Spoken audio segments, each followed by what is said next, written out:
Welcome back, ladies and gents. We're in a new location some months later, still trying to figure out the same problem. As you can see, there is no carburetor here.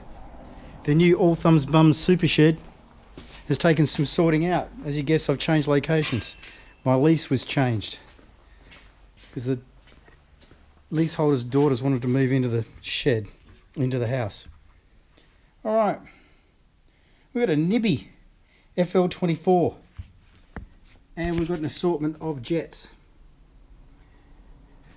Now you can see plenty of guys doing these carbs online on their pit bikes.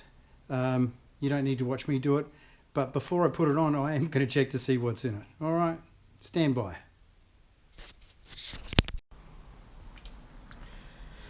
Okay, having a look at the recommendations on YouTube for the 140 Piranha YX that I've got. It says 108 on the main and 45 on the Pilot. Standard's 112 on the main and 40 on the Pilot. So it's smaller on the main but bigger on the Pilot, so I'm not sure how this is going to work out.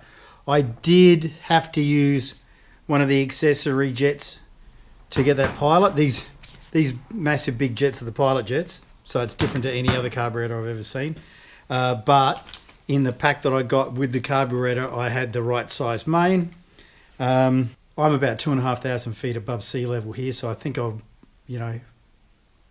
go with the leaner, but I'm not sure with the Pilot. I've got an open pipe on it, so we'll see how it goes. I'll stick it in the bike. Stand by.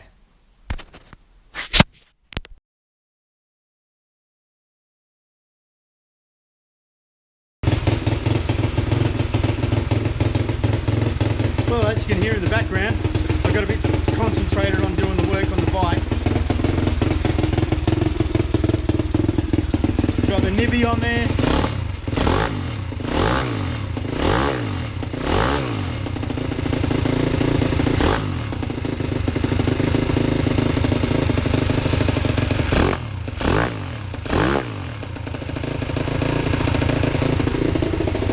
That's as best it's run in 6 months.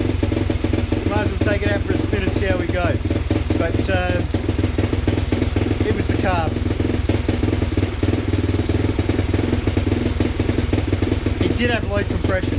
It did have leaky valves. But I think most of all was the carb. And the Oco PW28 was just too much carb.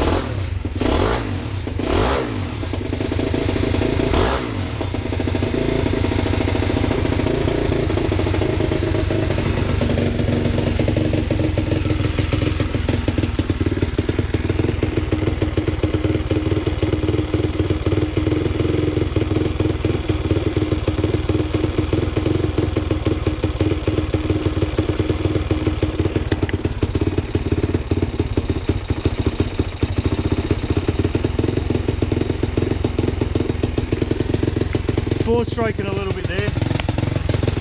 Well, it's four-stroking all the time really.